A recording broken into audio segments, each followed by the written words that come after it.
Good. Well, we heard from Dr. Michael Rose yesterday.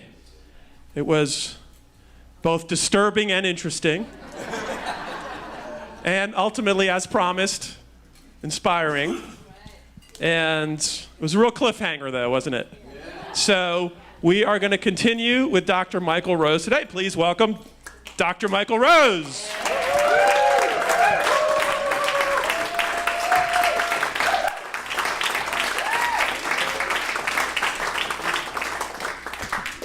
Oh, and me. Am I on? Oh, wait. Oh, use that. Whichever one you prefer. Actually, I like this one. Yeah. It's lighter. Okay.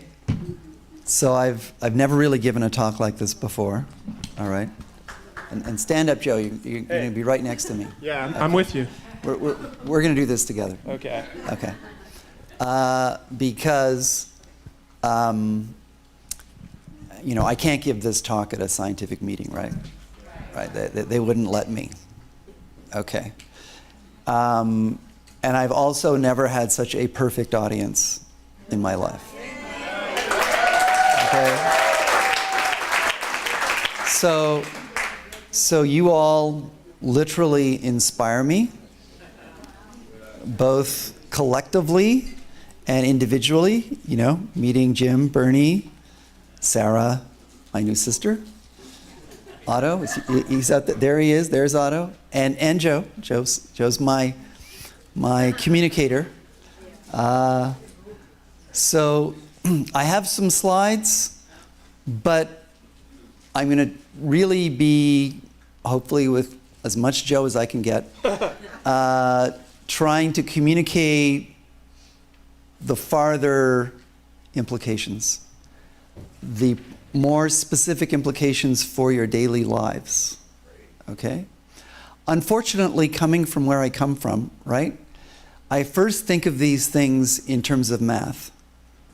Very unfortunate. Yeah, sorry about that. And then I think about them in terms of experiments with fruit flies.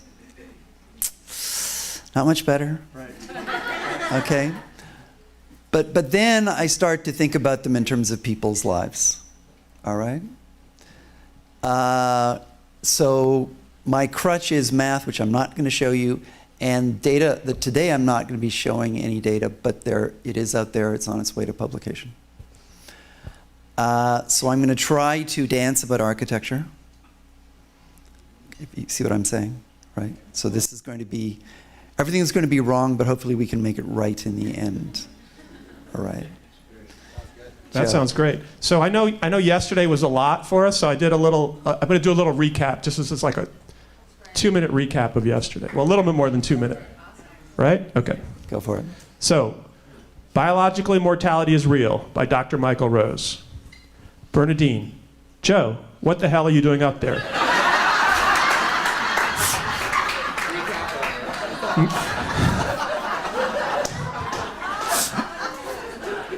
Me. Be cool, Bernadine. Next slide. Very old French lady. Was she for real? Yes, Van Gogh was a dick.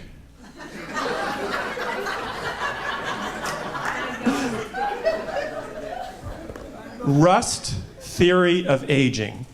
Thanks a lot, Aristotle. And everyone else. Creosote bush. Bullshit. I'm 1,000 years old, bitch. 10,000. 10,000 years old. 10,000. Where's your rust? No rust, baby. Rose. Other scientists, dumb. Me, not dumb.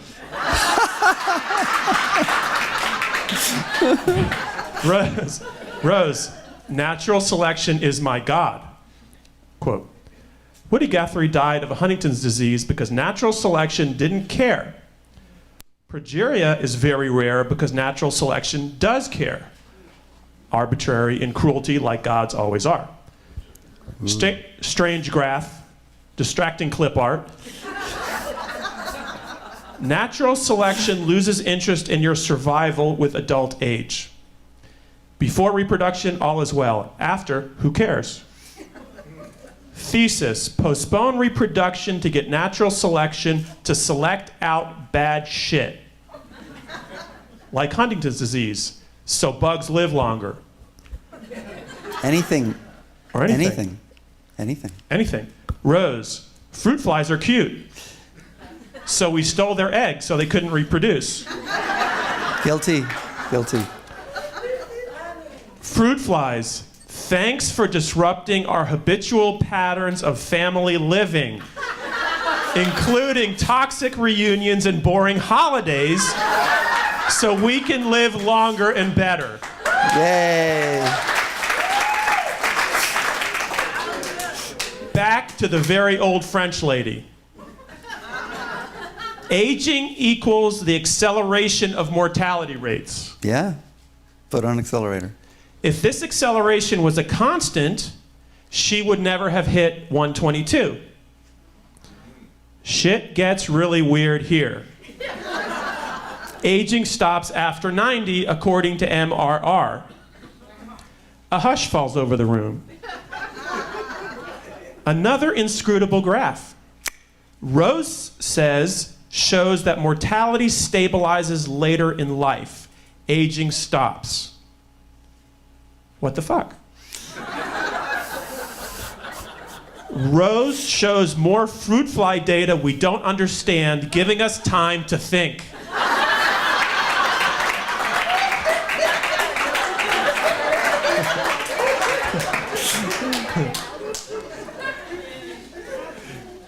The force of natural selection plateaus, meaning it doesn't get any weaker.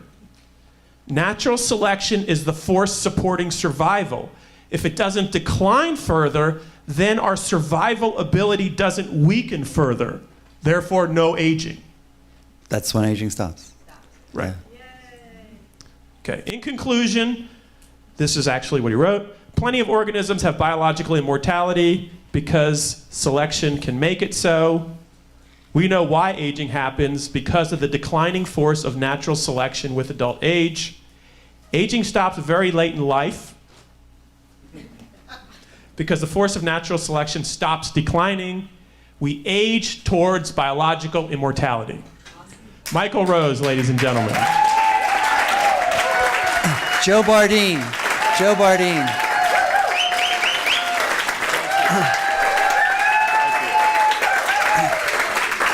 Now all is clear. Yeah, see, I think Joe should give all my talks in the future. I actually think, like I should sit up here with a microphone with all the presenters, so that I can do. Like in my mind, this feels so right. This feels 100% right. It feels good to me too, Joe. Yeah, but you're the exception on that. We have a little clicker. Do we have one of those? So we have a backdrop for our show today. Disclaimer, I'm not a physician. Joe's not a physician. Jim's not a physician. We're not here to give you medical advice. If you're experiencing pain or other distressing symptoms, please see a physician. Ideally, they won't kill you. Yeah. Outright. See a physician and then question everything they said to you. But you really have to see them because they're your point of connection to the medical system. And they've got all kinds of drugs and machines and capacities that can save your life. And we're not trying to stop them from saving your life. We want that. We do want to stop them from killing you, but that's a whole other story, which we're going to start talking about That's a different today. graph. Yeah. We sort of have that graph today. Sort of. There she is. So here she is. Back to our poster babe. You cannot get too much of her. I talked about this yesterday, this part. What I want to emphasize today is the fact that she was riding a bike around her local village to the age of 100. And my favorite thing as a chocoholic, she ate a kilo of good French chocolate every week. Oh, good. Which is good. sort of my thing. Hey. It's much better already. All right. Well, actually, much better is the point, because so what I want for all of us is to do still better than that. Okay? But as I said yesterday, the only reason why she could live so long is the chocolate. Is Nestle's promoting you? I don't know. No, that's fine. That's fine. I'll never be negative about chocolate, so long as it doesn't have milk in it, which is a big part of today's story. Can't have the milk in the chocolate. Oh, is Jim eating my favorite? Oh, that's my favorite kind of chocolate. Oh, awesome. Not while I'm talking. I wouldn't want to lose control. This whole thing's going to turn into like a chocolate seminar. And that would be great. But the point is to do vastly better than this. Vastly. All right. To crush aging, as I said at Radfest. And this is the post-aging plateau for women who led Madame Jeanne Calment's lifestyle, which is having fantastic food from the French countryside and never going near a Safeway and all the stuff they sell in the middle of the Safeway that destroys your health, which is a major theme today. I also want to say that today, this is the plateau, which is still, in these data, at about 1/3 a chance of dying every year after the age of 90. My real goal is to take this plateau and slam it downwards so that you are as unlikely to die of aging-associated diseases as you are now unlikely to die of acute contagious disease.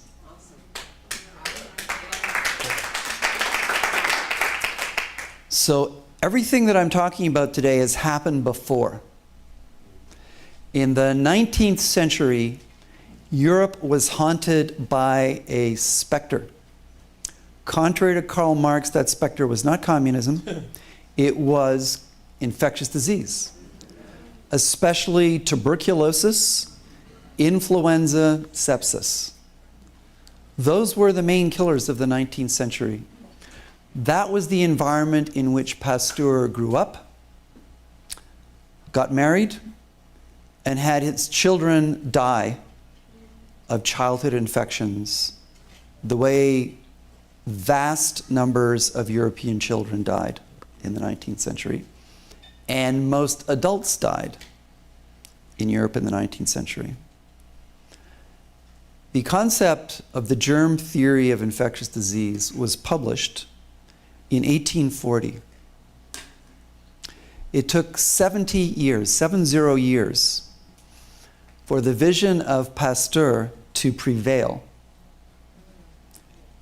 So that starting in the late 19th century and continuing for an entire century, mostly the 20th century, we crushed contagious disease. It's not that you can't die of sepsis if you're stupid. If you get a cut, you get an infection, you get a high fever, and you don't go to an ER, you can. But now, if you're in the initial stages of a systemic bacterial infection and you get your tail to an ER, they can save your life with IV antibiotics. Okay? And likewise, tuberculosis, influenza, now HIV. Okay? In this century, we want to do the exact same thing to every part of aging, Right. so that we make aging, in a sense, the consequence of death by aging, only of extremely bad choices and extremely bad luck. Neglect. Right. Neglect, or indeed a wish for death. Yeah. I'm going to get to examples of that later on in this talk. You know, scientists and physicians can't take away people's recklessness with respect to infectious disease, right? In the same way, in this century, scientists and physicians won't be able to take away the recklessness of people who want to die. Exactly. Right. All right? Yeah. That's deathism. Right. All right? That's the enemy Right. that we can And find. it's already in play. It's been in play, like, No, but I mean, there's already, you know, well, Oh, like what you're the describing. challenge to deathism is in play, Well, there's already 1840. right? Is that when you said Pasteur? No, Pasteur didn't publish the Or theory. Henley did. Right. So that knowledge was already starting to be in play and circulate. Yes. Just hadn't. It wasn't accepted by the mainstream. It was being fought over right. by the mainstream, Right. which had a totally different theory, again, which we got from classical civilization, the miasma theory, which was advocated by, among others, a very charismatic, very brilliant Englishwoman, Florence Nightingale, who I used to grow up hearing about as a heroine, Yeah.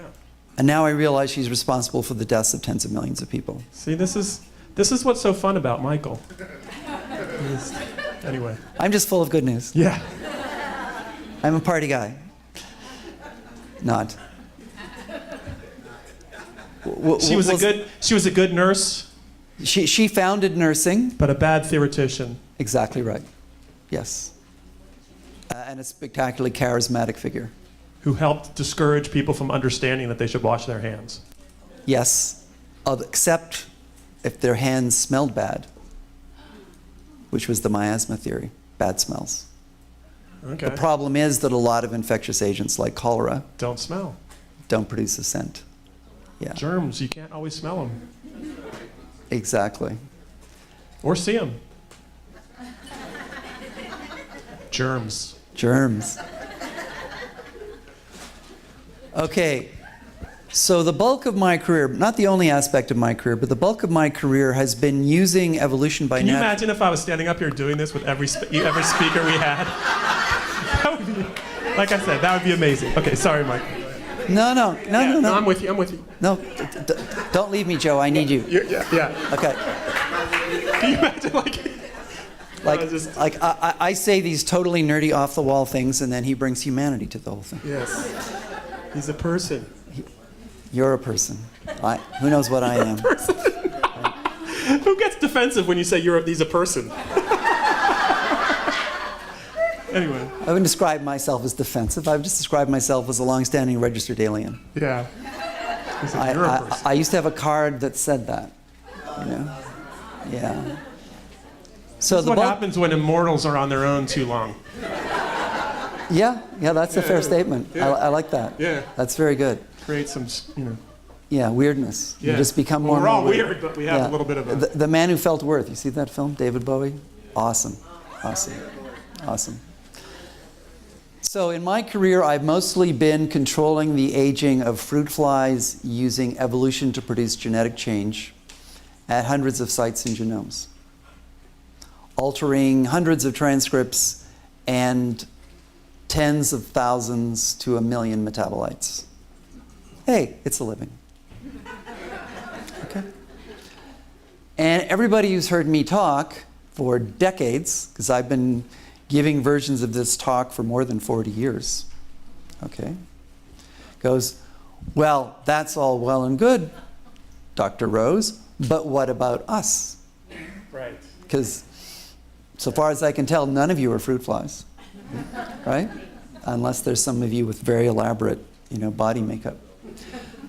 So, in 1984, I was challenged by a journalist to come up with an idea, any idea, about doing something about human aging. Okay? Since I felt then, and I wasn't alone in thinking this, that evolutionary biology had really cracked the problem of aging. Not only did we have the theory, which we talked about yesterday, we also had experiments which showed we could use that theory to easily transform the aging process. And nothing that we've done over all the years since then has changed that reality. We easily change aging at will in ways we describe in advance. We are totally unlike cell biologists who flail around until they get a result that works. Dumb. Not dumb. No. Well, no, you're right. They're not dumb, they're just confused. Well, they have to trial and error. Yeah, and we have science on our side, which is really different.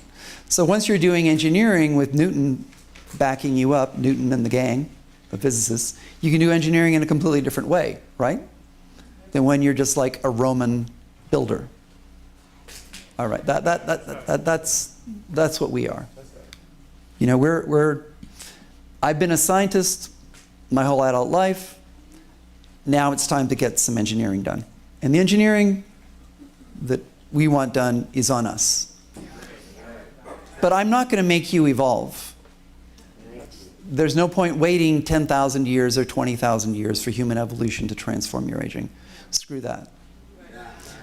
I'm not going to go around and inject all of you with 100 different genetic engineering products because we don't know enough.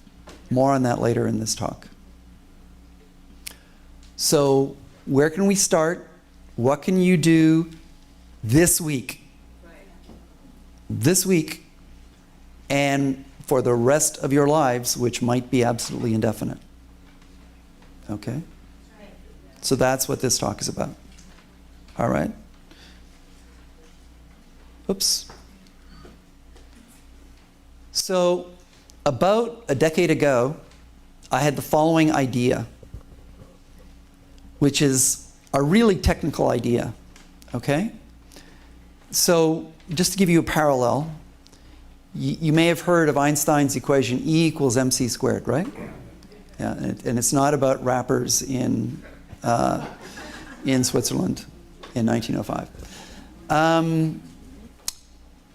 From that very, very basic scientific equation came, most spectacularly, right, the atomic bomb. But also, from that equation and those ideas come something that you're all deeply attached to and many of you are in love with, your cell phone. That's off semiconductors, which come from quantum mechanics, which comes from the world of E equals mc squared, and the modern physics that Einstein produced in 1905. The idea that I'm about to talk about is like E equals mc squared. It's a very technical idea, it's a very abstract idea, but I think it will completely change not only your lives, but by the end of the century, almost everybody's life. You want that? You want that? And here we go. You need to help me here, Joe. Good. This is going to be tough. All right. So, imagine you're a population which has been living a particular lifestyle in a particular environment, eating a particular diet for about 1 million years. Okay? And then 10 to 20,000 years ago, you adopt a completely new diet and lifestyle. Completely new way of organizing your social lives. Everything's different. You live at a different population density. Your daily activities are completely different. And then if you have a generation every 20 or 30 years, you spend some hundreds of generations adapting to this new environment.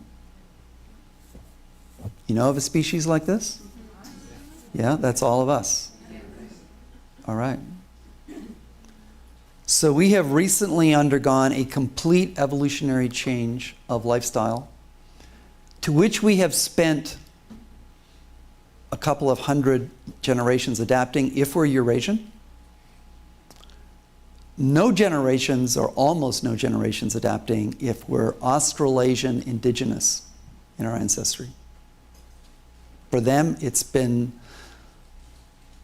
30 to 300 years of adaptation. So there are literally people in New Guinea who grew up, and all their ancestors had grew up living without any of modern agriculture. Yeah, like Native American Indians. Like, who didn't do agriculture. Like, The plain Indians.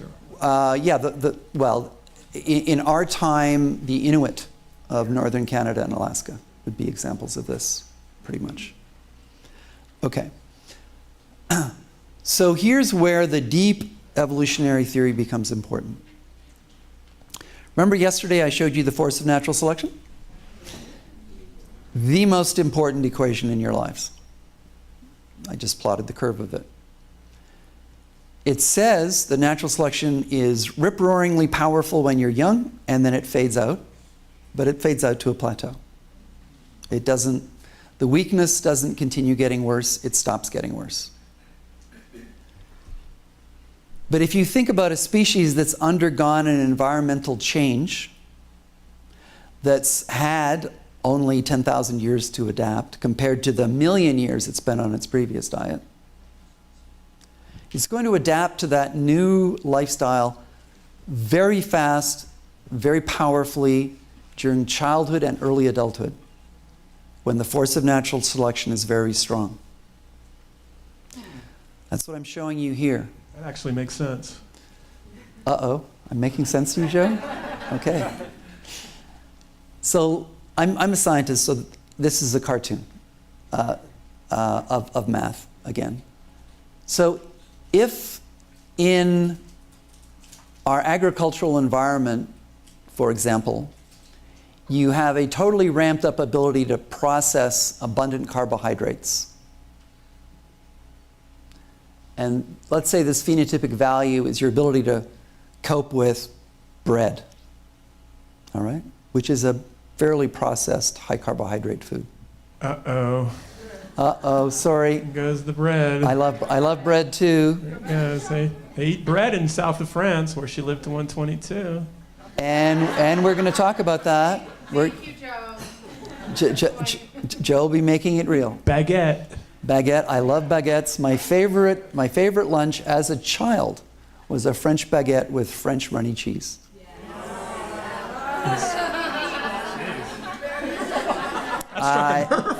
I have not had a meal like that in decades. Everyone's getting all. You took everyone back to their little sentimental childhood moment there. It happens. So let's say that's what this thing means. If we'd had 1,000,000 years of eating good French food, everybody in the room would be really well adapted to it. Okay? We have not had 1,000,000 years. We did have 1,000,000 years of adapting to a hunter-gatherer diet, which featured the consumption of organ meats, brain, bone marrow, very high on the list of food sources that enable us to evolve a very large brain. Okay? Eating brain? Yeah, literally eating brain and bone marrow. We have archaeological evidence that humans were cutting into bones 2.5 million years ago to get at bone marrow. And that's before our brains ever got really large. That is the fuel for this large brain. Bone marrow? Bone marrow, brain, spleen, kidney, pancreas, organ meats, the fattiest fat, fish, animal muscle, which we call meat. That's like the least nutritious part of the animal. Oh boy. Okay? So the heavily trimmed steak that's nothing but muscle, that's the worst part of the cow from the standpoint of your nutrition. Wow, okay. For 1,000,000 years or more. That's how we built this brain. Okay, but when you were young, let's say this is your bread-eating, bread-thriving axis, you've had hundreds of generations to adapt to this if you're not indigenous Aboriginal, if you are in fact Eurasian, especially if you're from places like Turkey, Iran, Iraq, the epicenter of the agricultural revolution. You are in fact really well adapted to that. But remember what I said about the force of natural selection fading out with adult age? The prediction of the math is, as you get older, you transition back to being more like the ancestral phenotype, which is not well suited to eating bread. Because natural selection is less busy at that It's time. been less active So it's over less, the last so there's 10 less to 20. opportunity to select, to adapt. It's been lazier Yeah, it's late, so there's less adaptation going on to whatever the new thing is. to all the new things. Right. Every single goddamn one. Right. Yeah. All the many, many things that have changed. So you can still give your child, spaghetti. You can still give your child, especially if they're European in ancestry, Ice cream. Okay? Cow's milk. All right? But you can't have it. Sorry. So what works for kids doesn't work for adults. That's what this dashed line means. So this was a theoretical idea I had 10 years ago. Oh, good. It's just theoretical. No, 10 years ago it was just theoretical. Sorry. We're now going to spend a lot of time on this picture. Now, I was talking with Joe about this 2 days ago. Yeah, this is the nightmare picture. I remember that one. Yeah. So I'm going to take a detour back to fruit flies. Sorry about that. If you want an expanded version of what I'm going to say for the next 3 minutes, I have a half-hour talk, which is available from the Ancestral Health website on YouTube. It's a talk I gave in 2018 in Bozeman, Montana. Okay? And yeah. So I'm going to talk about fruit flies because in fruit flies, in the 1970s, we did something far more intense and radical than humans did. We took fruit flies that had lived for centuries, if not millennia, on rotting fruit, principally apples, and in which they had many, many generations. I mean, vastly more generations than humans have had in the last million years. And we brought them into the lab, where by the summer of 1981, they were being fed on a really wonderful banana molasses medium. It's a wonderful medium for fruit fly researchers because fruit flies love it. And they can do really well on it. So it's one of our best lab media. Okay? So it's like a really awesome organic French rural diet, like from Arles, where Jean Camus lived. But still radically different than what they... But radically different from the historically rotting apples fed on. they had lived on for centuries. So good, but radically different. Good, but radically different. Okay? So we did that for about 40 years, during which some populations had about 1,000 generations on the banana medium, far longer than humans had on an agricultural diet or way of life.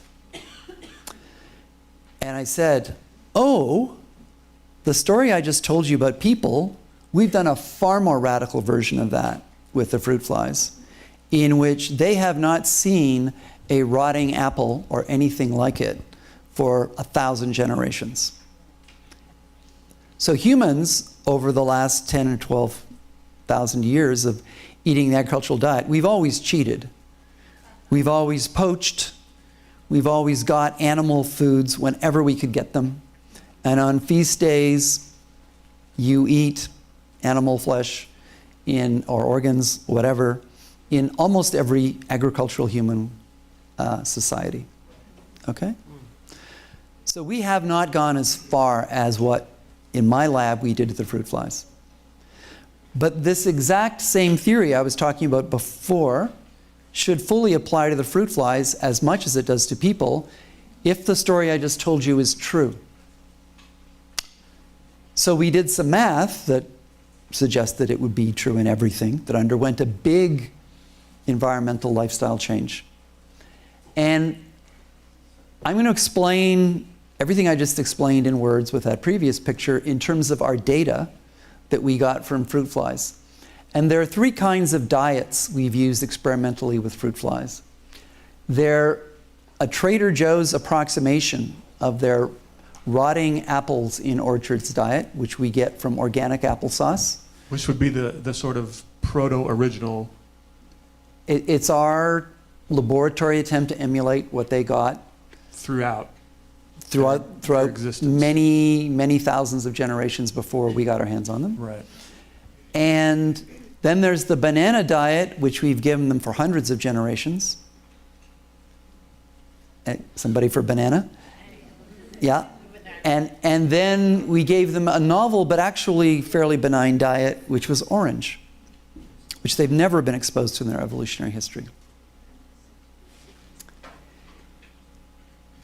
I'm just going to first tell you about what we have abundant data on that is undergoing review and all the scientific machinery.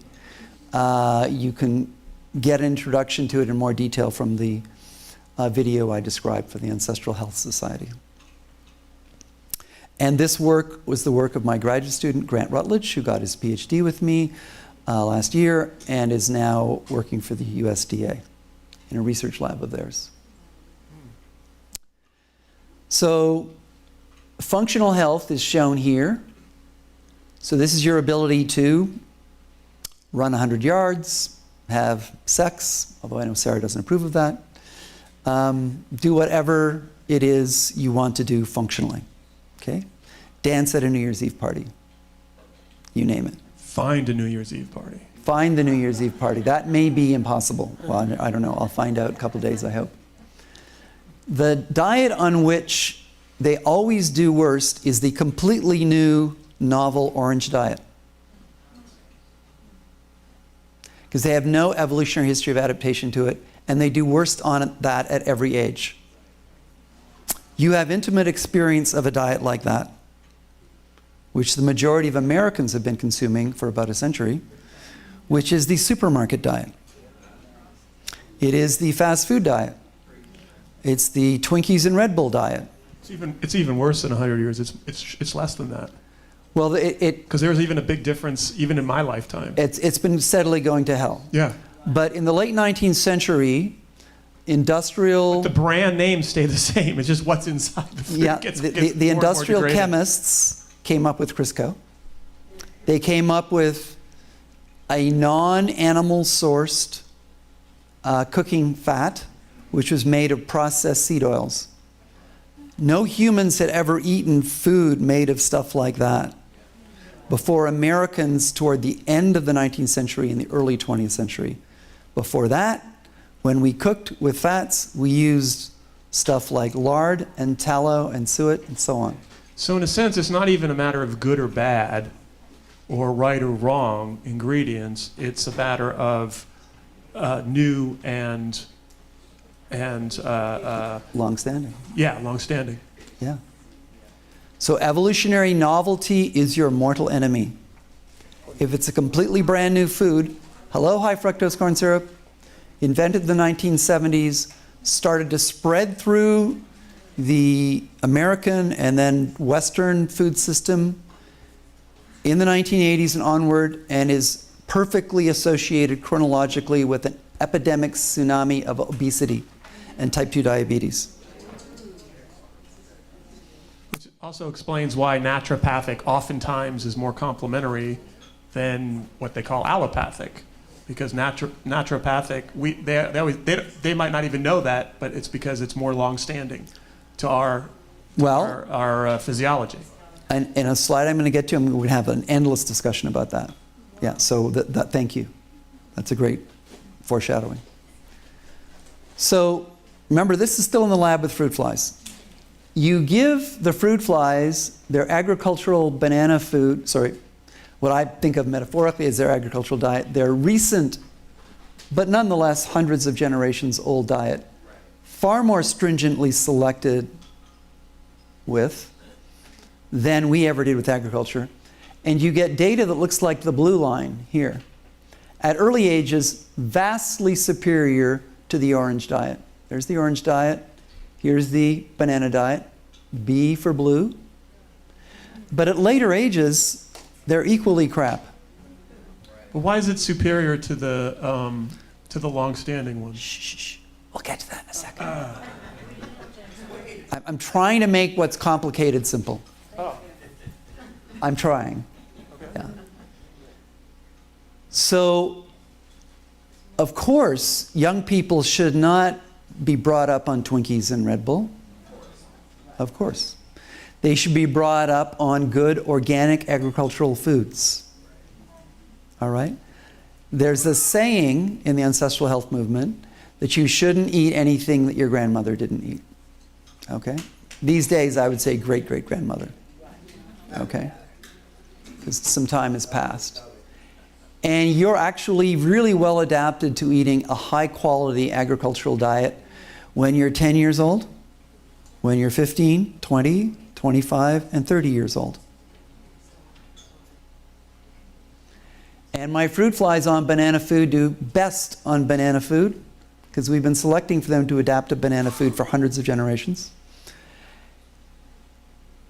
But at later life, there's very little adaptation to the organic agricultural diet. And later life is what we're here about. Okay. What happens to these fruit flies? Sorry, that's the answer. Why it loops up higher, because they're adapted. Right. So that's why it goes up higher even than their long-standing diet, because they've adapted to it. Well, in the recent generations, you're saying? Still more complicated. But help me. Don't stop helping me, Joe. If you put these fruit flies that have not seen apple-based food, and it's a lame-ass Trader Joe's evocation of their ancestral diet, because it's not really their ancestral diet, which was far more complicated than anything we can do in the lab. And at very early ages, they actually do worse in some experiments than they do on banana. Sometimes it's closer to equal, but there's a tendency for them to be inferior on their long-abandoned apple diet. But here's the weird part. At very late ages, the flies kept on apple are doing far better than the flies on either the banana diet or the orange diet. Okay? Now, once again, we've come to the moment when your head should be exploding if you're paying attention. Because this is very complicated. Because you actually have a choice between 3 very different kinds of diets, which are now like out in the open. All the poisons the General Foods wants you to eat. All the nasty garbage, epitomized by the Twinkie. All right?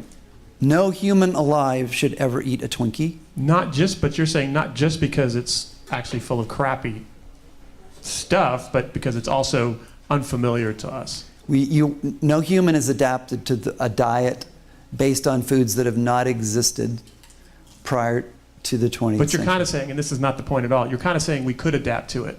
Yeah. Give us 500,000 years on Twinkies. We could adapt to it. We'll thrive on Twinkies. And then we would completely have the opposite conversation. Is like, are you eating enough Twinkies?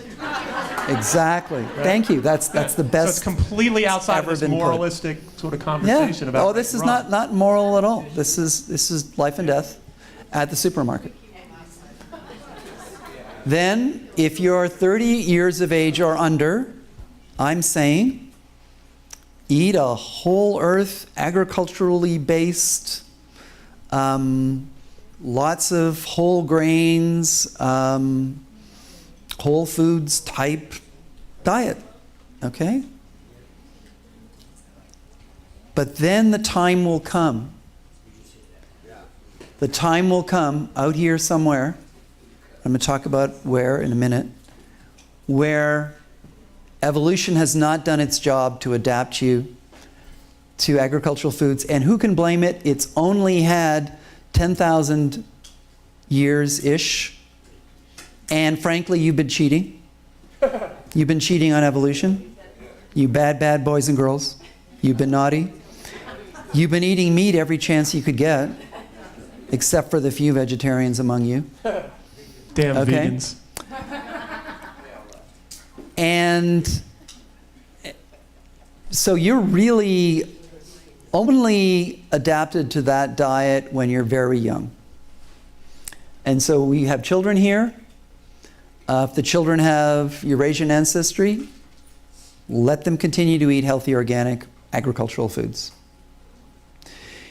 If you're 30 years old, you might be at a point where you can eat any type of non-artificial food. Okay? I'll tell you, just to be very personal here, okay? A regular whole wheat ham sandwich could kill me. I could be dead within 3 hours. Because you know too much. No. Maybe on New Year's Eve I'll tell the people who were at the party, the whole No, story. you have Yeah, I have issues. My body has celiac issues. or whatever. No, worse than that. So I'm at the extreme. Yes. For me, it's easy to never eat any type of wheat food, any type of milk-based food, or any type of legume, because any one of those three can kill me. And in my case, they can kill me either in hours or a couple of months, depending on which choice I make. So there's no choice. For me, In there's your case, absolutely no choice. It's just it's black and white. It's obvious. And all the rest of you only differ from me if you're over 40 on the time scale. Okay? So Jeanne Calment, who in any given year probably had a chance of death of 1/3 and was the luckiest of all the people on that diet over the age of 90, okay, was actually eating a diet that she was not particularly well adapted to anymore. I used to say, and then of course people objected to this, that by staying on the agricultural diet after the age of 40 or 50, you're doubling your aging process. What I meant by that was not actually like multiplying by 2. I meant you're giving yourself 2 kinds of aging.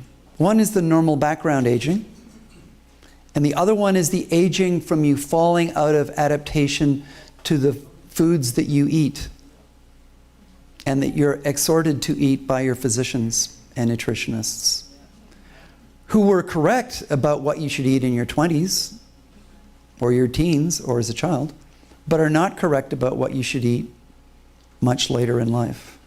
So are you sort of positing that if she did eat correctly, or if one does eat, that's kind of how you stay on the plateau?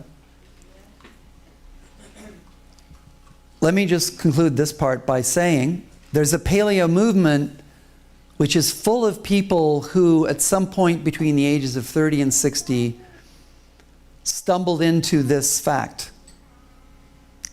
And tens of thousands of people now have made a transition from an organic agricultural diet, or still worse, an industrial diet, to some kind of Trader Joe's Whole Foods emulation of an ancestral hunter-gatherer diet. And thousands of people have experienced the health benefits of that, even though most of them really don't know what the hell they're doing because they don't actually know what the paleo diets were really like, which is something I'm going to come to in a minute. But of course, they start their children off on those diets. And, you know, bodybuilders in their 20s try those diets. And they don't experience much of any benefit. And some children may actually be made sick by a hardcore paleo diet, who might, in fact, do better eating spaghetti. Okay? So this is a complicated story. So 2 days ago when I was trying to explain this talk to Joe, he said, "Wow, this is complicated." I said, "Of course it's complicated. That's why nutrition is such an effed up field. Because you've got 3 fundamentally different diets that interact with our evolutionary history in 3 fundamentally different ways as a function of age." Like, there's no simple answer here. There's only a complicated answer. Okay. So, what am I It's saying? complicated enough to accommodate what you want to eat. Well, that's what we're now going to talk about. We'll see if it's complicated enough. Let's do this backwards. How, for any other audience, I would present this in the order shown in the slide. But for you, I'm going to do it the other way. What is one of the most profound losses anthropologically of the transition from hunter-gatherer to agricultural countries, empires, cities and towns, in terms of human psychology, social lives? It's the loss of tribe. Okay? It's moving to large-scale societies, high population densities, which existed long before the Industrial Revolution. Rome, classical Rome, had a population of 1 million.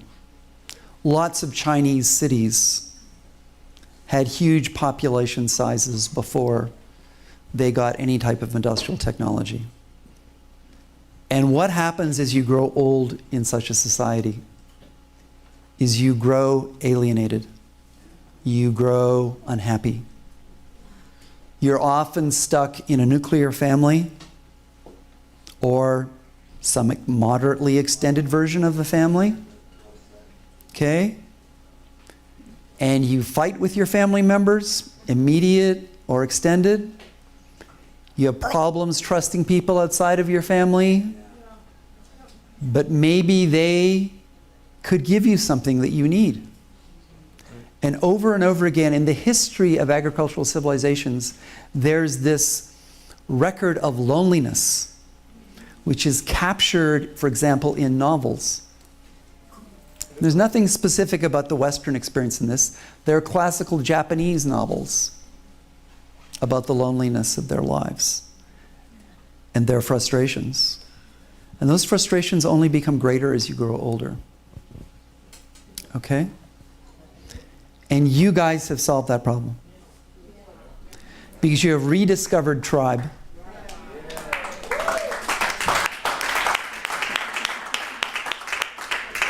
Because you have tribal elders, you have tribal leaders and inspirations. You come together, and something that a lot of people don't know, even some anthropologists, because this is actually a new result in human evolutionary genetics. Tribes are not just 2 or 3 extended families stuck together. That's which is the myth of tribes.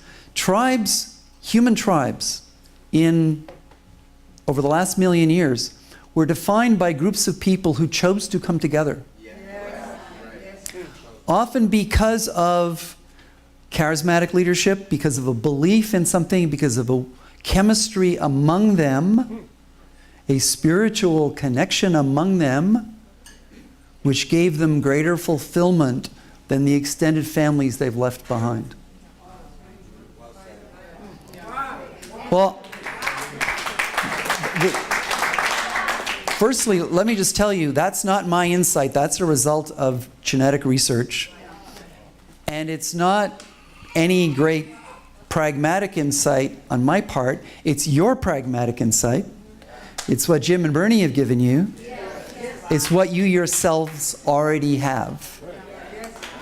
So like Adam Smith was describing the capitalism he saw being born around him in the 18th century, I'm just describing what you already have.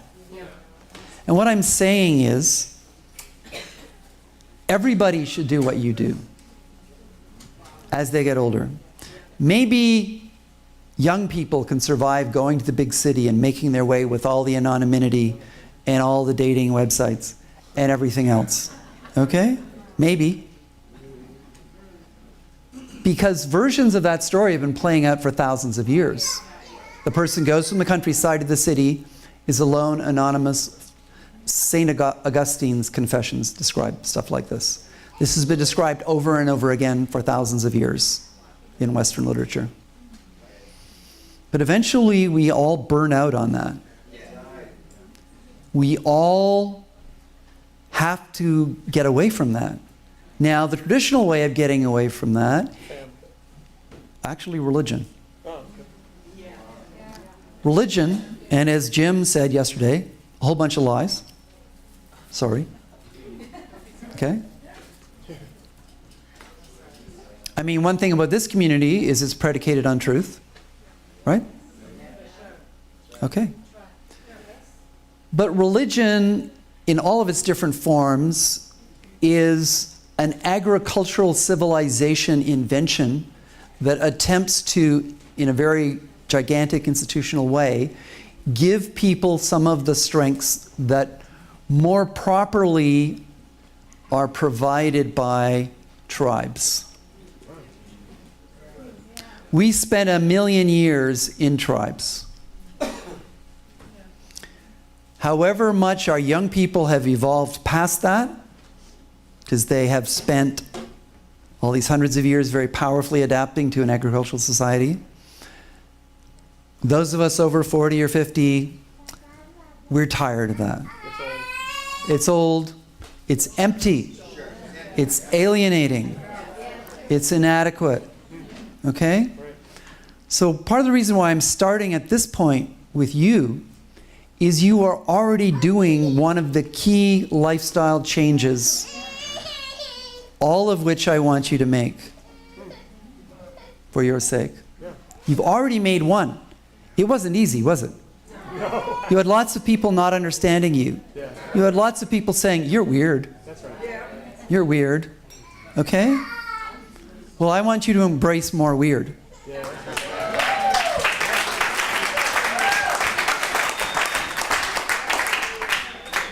I want you to fully embrace the lifestyle that those of you who are over 40 or 50 are best adapted to, which is the lifestyle that we had for 1,000,000 years. The lifestyle in which we built our brains evolutionarily. Okay?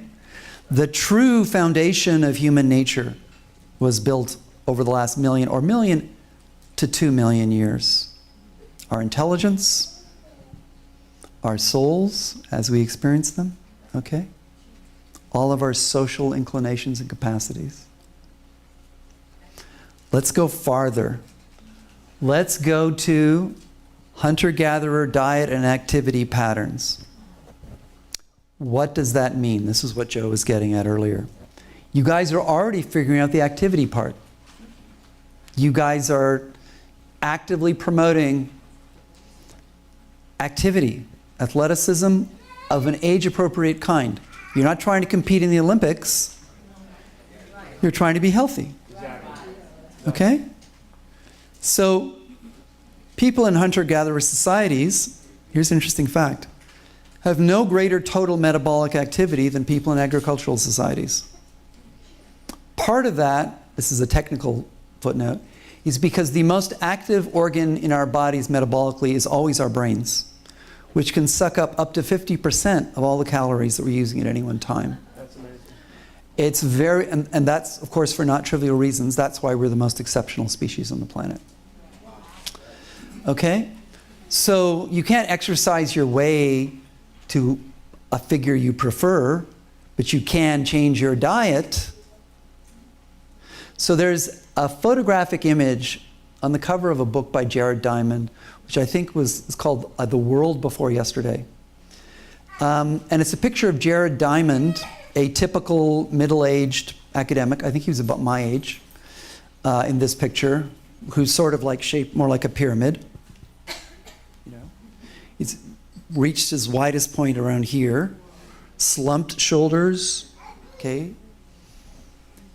And in the foreground, you see the back of a New Guinea tribesperson who is spectacularly well-muscled, erect, and powerful. And those are the people who would carry all of Jared Diamond's equipment as he did his anthropological expeditions in New Guinea. Here's the insane bottom line. They could be the same age, chronologically. Because Jared Diamond, then probably in his 60s in this photograph, my age, was already having his health destroyed by an agricultural diet. Whereas the New Guinea tribesperson in the effing jungle, not going to Safeway supermarkets or even Whole Foods, still pursuing the pre-agricultural, the hunter-gatherer diet and activity pattern. And you can see photographs of Australasian men, Aboriginals, where we know for a fact that they're in their 60s. All their hair is completely white. And their bodies are spectacular. Their capacity to walk, to survive heat, starvation, you name it, is amazing. Why? Because of what I was showing you earlier. Because they were living in an environment they had been adapting to for 1,000,000 years. There's also a different kind of activity in the hunter-gatherer than the farm laborer. Exactly, thank you. Because the agricultural activity pattern has got a relentlessness to it. It's like every goddamn day, yeah, you go up and down milk the those cow. rows, right, or you whatever. Go up, you walk to the field, you walk back. Okay? Right. So it's different than the hunter who's like using his senses to sort of. And hunt here's one of the reasons why also they don't have a higher total metabolic activity is they'll hunt at most 2 or 3 days in a week. They'll hunt and do like spectacular athletic things for a day, bring home, half a giraffe or whatever. Sorry, giraffe lovers, I'm one too. And then they'll spend 2 or 3 days butchering it, cooking it, and eating it. And yes, they cooked. We've been cooking throughout the last million years. We did not grow up on raw food the way some paleo nuts would have you believe. Don't eat raw meat. Bad idea. Okay. So, finally... So again, there's not necessarily a right or wrong in this. Ethically? No. Or anything, yes. Yeah, it's not about ethics. Or just sort of like it's better to be a hunter because you're more alive, because you're out there in the, tracking game versus working the rows of the fields. You're actually just saying it's just more suited to who we are because it's more long-standing. Right. So it's more authentic to who we are in the sense of how we've been for more time. If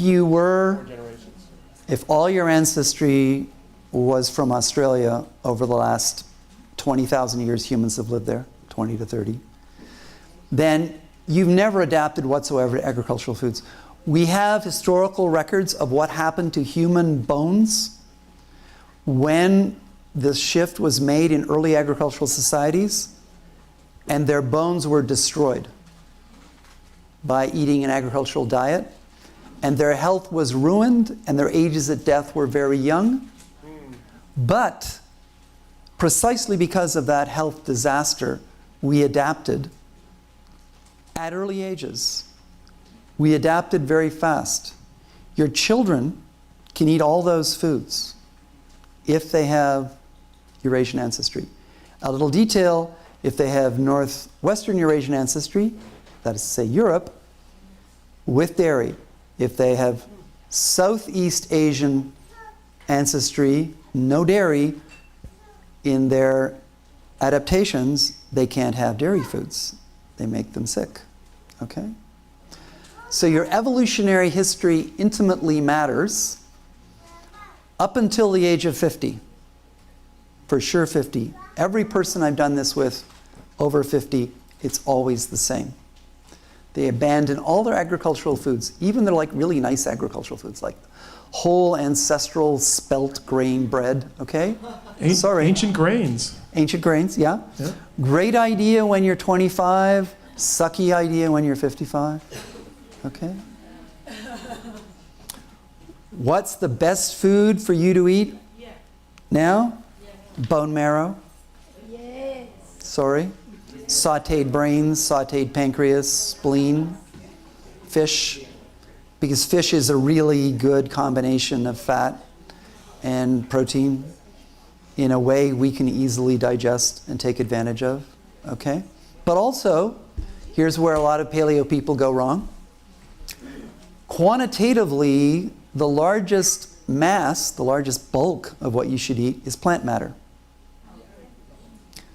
Large quantities of what Americans would call salad vegetables, including avocado, have all kinds of minerals and other nutrients, like magnesium, that you really need, that will be much harder for you to get if you don't eat large quantities of plant matter. So the ancestral diet overwhelmingly, by bulk, was from plants. By nutrients, was from animals. By limiting calories, proteins, and fats. Okay? Something I was just asked about last night. But I have a sweet tooth. Why do you have a sweet tooth? Because we come from a lineage of omnivorous primates that have been going for honey and ripe fruit every chance we could get for tens of millions of years. So yeah, honey. Yeah, ripe, incredibly sweet fruit. Yeah, tree saps. Think maple syrup. I love maple syrup. Sorry. I'm not talking about like, barely singed steak 24/7. That's frankly bullshit paleo. Okay? We're not talking about raw chicken. That's the dumbest thing on earth to eat. Raw chicken? God. In the United States, full of salmonella. All right, you're sentencing yourself to death with a diet of raw chicken in this country. So, where do these ideas come from? They come from our evolutionary history. They come from the research of paleoanthropologists. Paleoanthropologists have done experiments where they've taken middle-aged Aboriginal individuals living in places like, Sydney, Melbourne, Adelaide, and who have terrible health, rampant type 2 diabetes, it goes on, heart disease, and they switch them on to some type of approximation of an ancestral Austrasian indigenous diet, and they go through a health transformation. Wow. There are hundreds of articles on this now. Just in the last 36 hours, an article appeared on my Facebook feed on how the paleo-type diet reduces inflammation in adults. Inflammation. I'll give you a story. A person I won't use their real name. We'll call him Javier. Not his real name. Not his real name. About 4 years ago, I talked to him in person about all this, and he was overweight, really chunky Latino man, but he was only 36 or 37. Okay? And he had all these health problems. And I said to him, Javier, if you change your diet, I will guarantee you a health revolution in 6 months. And here's what you're going to do, what I'm describing here. In his case, it was actually more spectacular than that. Because when he changed his diet, he went through 3 weeks of acute pain in which he had copious urination, all kinds of other symptoms, still more embarrassing to recount, and he lost at least 30 pounds almost immediately. I didn't see him during all of this process. I see him again 2 months later. He walks into the room, and it's like, is this the same person? Okay? Because the weight that he'd lost was from chronic inflammation. A lot of the beer gut is not just fat, it's inflammation. If you look in clinical detail about the precursor conditions to cancer and heart disease and Alzheimer's disease, you will find inflammation. Speaking of beer, I hope you're not serving it on New Year's Eve. because beer has been around. Beer has been around. Hey. And they were hunting for it. No. Beer, I have a theory. You want to hear a crazy theory? I would, yes. Let's go crazy. One of my theories is that in at least some agricultural communities, they started to form villages and towns because the women would cultivate the grain, ferment it, create beer, so the men would keep coming back from the beer so the women could domesticate the men.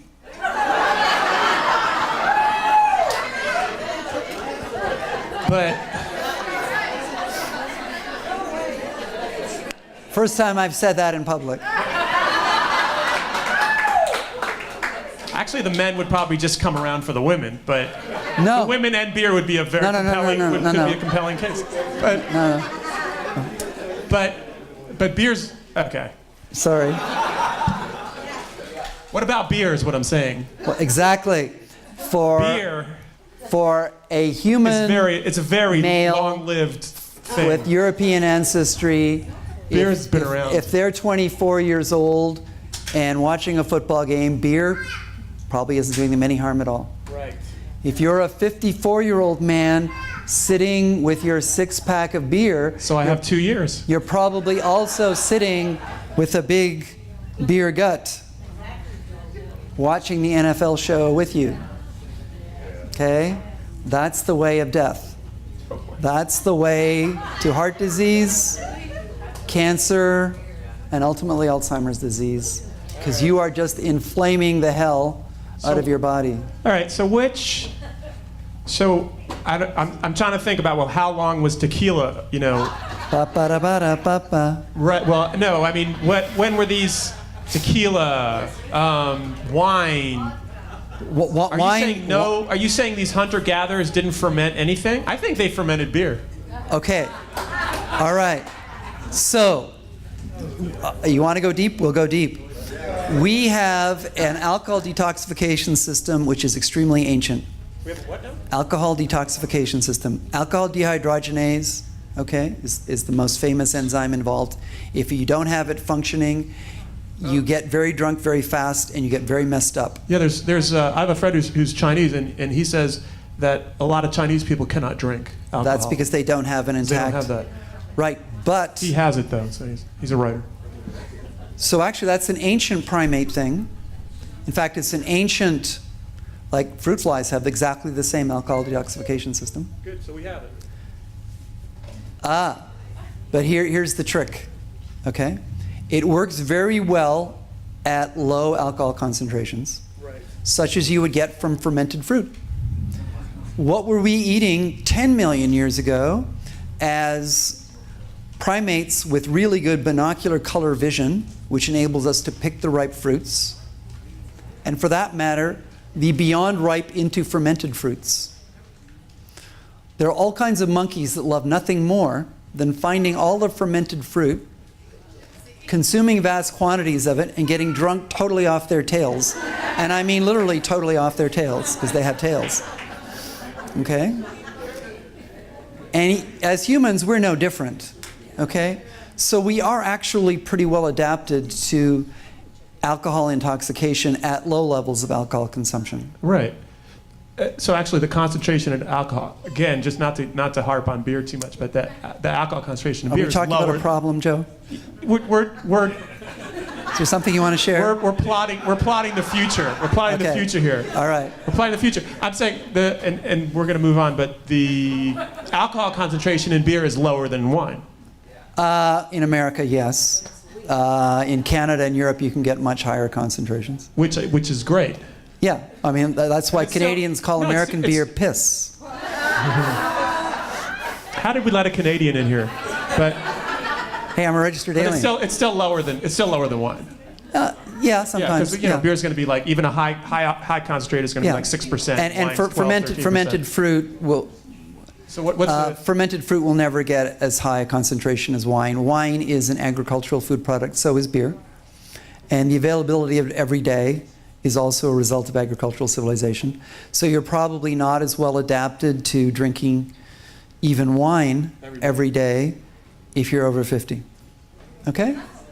Not as well. Sure, it's no big deal. But you're still somewhat...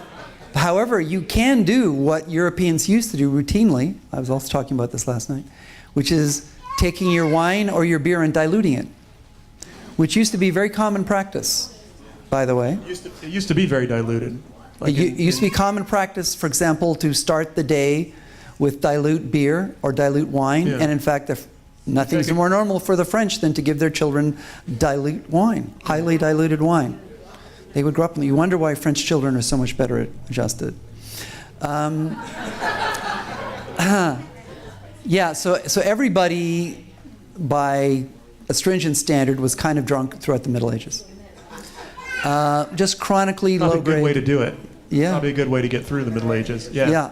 Well, they had a very good reason, which is if you didn't add alcohol to your water, your load of deadly bacteria would be greater. Okay. So this is the first step. You can all start this step this week. All of you. Except for, well, we've got some people here in their 30s. Okay? No pressure there. I don't get really heavy on this until people hit 40. Depending on your ancestry. If you have a lot of sub-Saharan African ancestry or indigenous North or South American ancestry, you want to start right away, really, because you haven't had the 10,000 years-ish that Eurasians have of adapting to the agricultural way of life.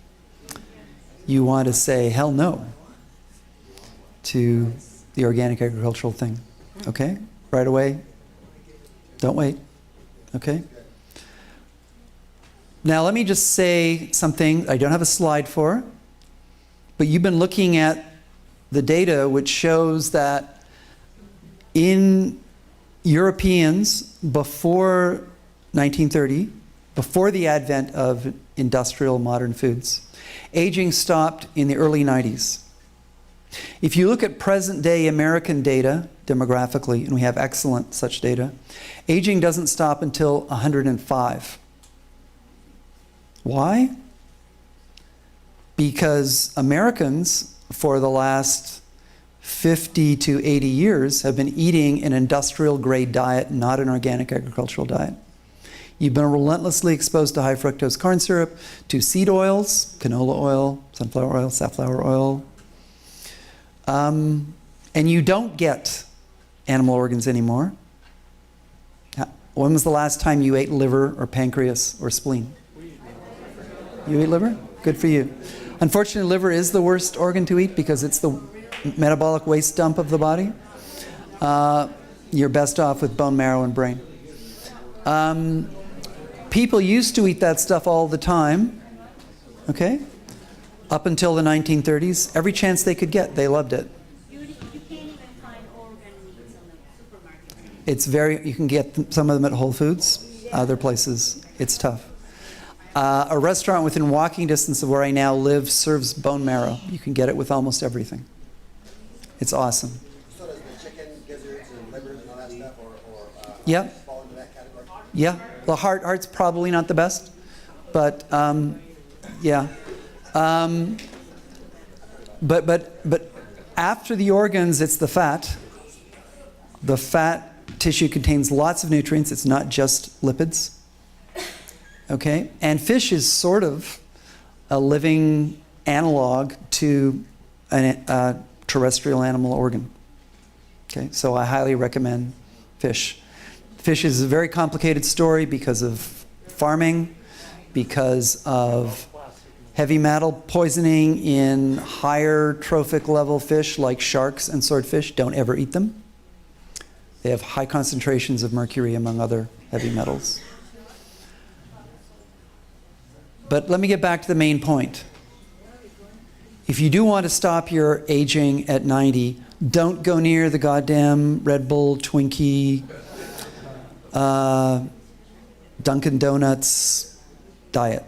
Don't touch that stuff. It will prolong your aging. But let me point out that the Europeans on whom the data that I've been showing you on the aging plateau were all eating agricultural diets all their lives, which were the wrong diets for them after the age of 50. The likelihood is that aging will stop far sooner if you take my advice. We don't yet have data on that, but we hope to find data on that. The likelihood is that you will certainly make your aging process more gentle from this week forward if you take my advice this week. And possibly people like Jim and Bernie and Sarah and Otto can get onto the plateau of immortality over the next 2 or 3 years if you make this transition. Yeah. You can not only would you stop your aging, but what I have seen over and over again, anecdotally, is people go back in time physiologically 10 to 15 years. Would you like that? Yes. Do you want to do that? Not emotionally, just physiologically. Or intellectually. In this group, we're allowed to have our emotions in harmony with scientific reality. All right? We don't need to buy into stories about, you know, the Egyptian emperor Sun King going off into the heavens and achieving immortality, or any of the other immortality myths of religion. We don't need to go there. We're not doing that. We're about biological immortality. You like to say physical immortality. Here and now, I'm saying it's there for you if you want to go there. Okay? And now we're going to go farther. Okay? So, the data that I've been showing you about these English little old ladies stopping their aging in the early 90s, which possibly you could stop in your mid to late 70s on my diet, possibly, we don't know that for sure, is a flat plateau of mortality, biological immortality. There's no more aging. But it's still got unacceptably high death rates. How are we going to lower the death rates on the immortality plateau? We're going to use a combination of conventional medicine and the new so-called anti-aging technologies that my colleagues talk about. But I want you to understand the difference between using these technologies as an immortal versus using them as a person who is still aging on the Twinkie and Red Bull lifestyle. Yeah, right. That's right.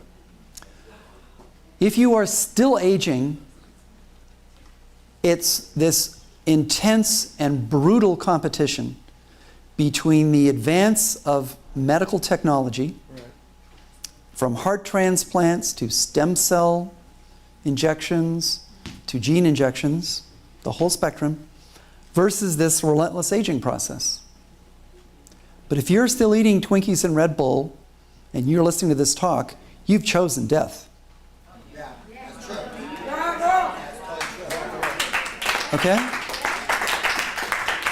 Now, I have friends who know everything that I've said to you, but they've still chosen death.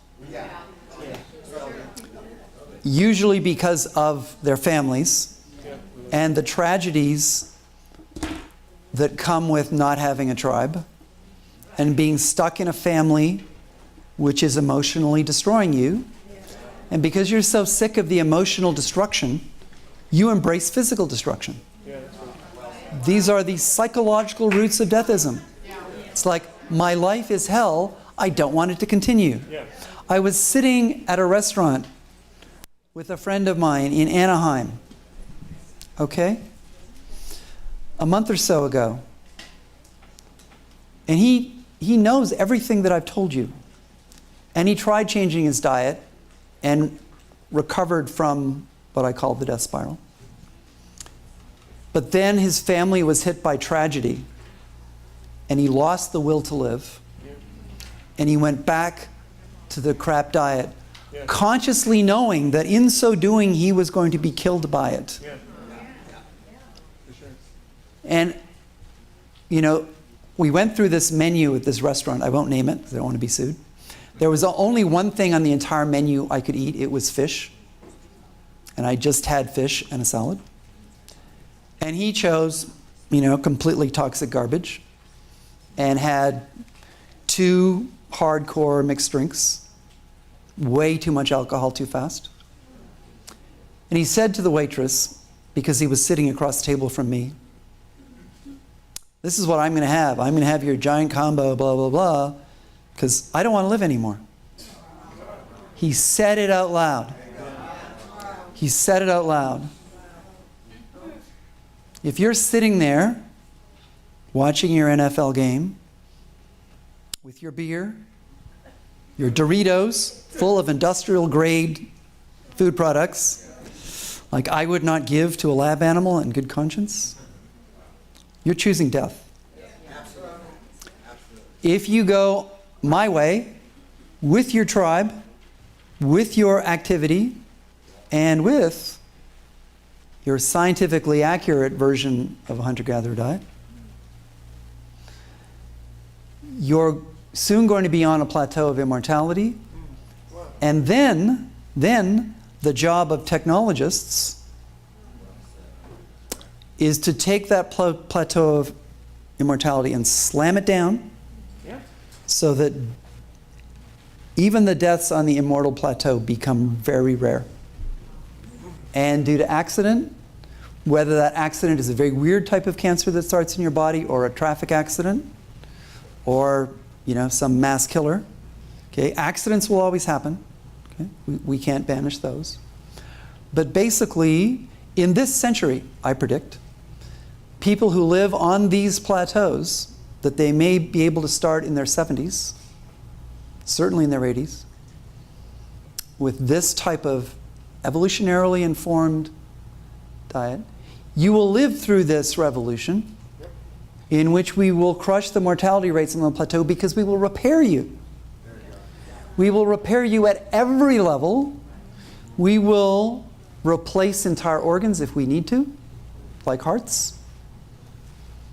I have an ex-wife who's alive today because of a heart transplant.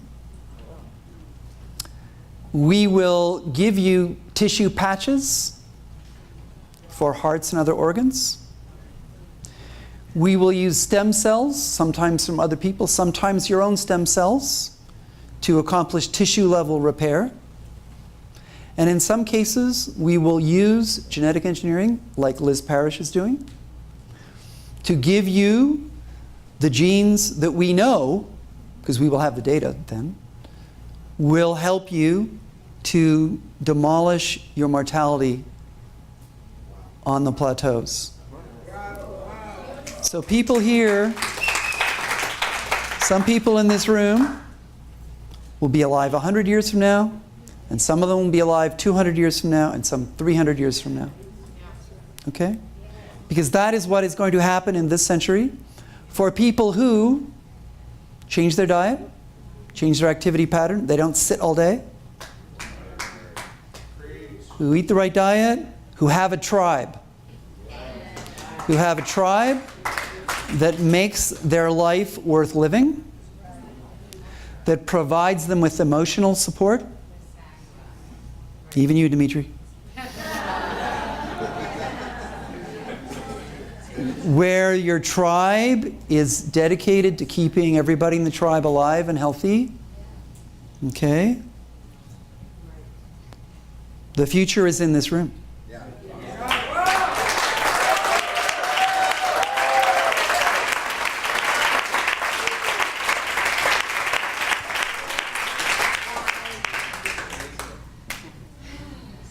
Can I go on?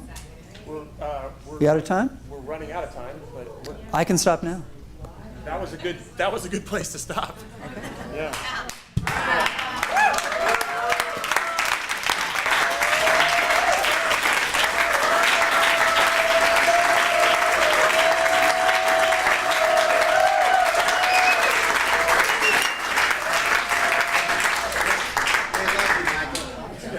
I love you back. Thank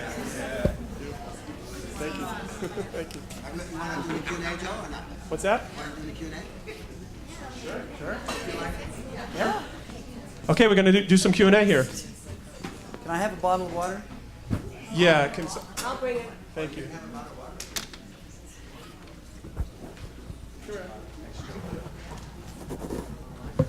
Yeah, thank you, Dr. Rose. Exciting information, revolutionary. I'm wondering about if we look at all of the things that we can give to our genetics if we return a little bit to the ancestral diet.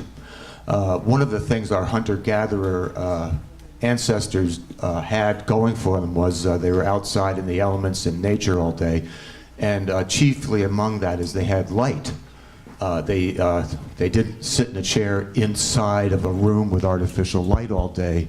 So this is my big thing. If we look at the whole mitochondrial feeding that goes on with natural sunlight, what are your thoughts about that as we can Thank you. use that natural light to get onto that plateau? Thank you. So like me, you look pretty European in your ancestry? Possibly Northwestern European? I don't know. Or North Central? Okay. Central and Eastern. So I've lived in England and Europe 3 times for years of my life. One thing I did not see a lot was the sun. Okay? Let me tell you a few weird things we've only learned recently. So before we adopted agriculture, all humans had brown to black skin because the pigment was there to protect the cells below the level of the epidermis from ultraviolet light and its carcinogenic effects. And there's lots of data on this, in that, for example, you take people with European ancestry in Brazil who live outdoors most of the time, or Australians for that matter, spectacular rates of skin cancer, including fatal skin cancers that start in childhood. Being outdoors a lot during the day in Phoenix is not something you and I are adapted to at all. Sorry. Being outside in Scotland and seeing the sun clearly 2 or 3 days a month, that's what I'm adapted to. Okay. So now here's the interesting question. Why did light skin only evolve in circumpolar Eurasia? It did so because as we adopted agriculture, we became radically deficient in the nutritional availability of vitamin D3. So people with my background, and people in my family get melanoma, made a fateful bargain of going lighter on the skin pigment so that below the level of the skin, the light would foster the synthesis of vitamin D3 and, in all likelihood, still other substances we don't know about. And that was worth it to evolution in a climate where, because we stopped eating abundant nutritional sources of D3, such as you get in animal organs, and fats and fish, we had to get it somewhere, and we made this fateful, fraught bargain with sunlight. But that's European, Japanese, North Siberian sunlight. Very rare, very weak because of the angle of the sun relative to that latitude, and not particularly carcinogenic. Phoenix, no. Yeah, Phoenix is frightening from this standpoint. You can't revert to ancestral health if you have your ancestry or my ancestry and you spend a lot of time outdoors in Phoenix. It's dangerous. Thank you so much. Amazing presentation. My question was, because probably a lot of the paleo books that are out there are not exactly the diet that you're referring to. So what would be perhaps a book or books that you would recommend?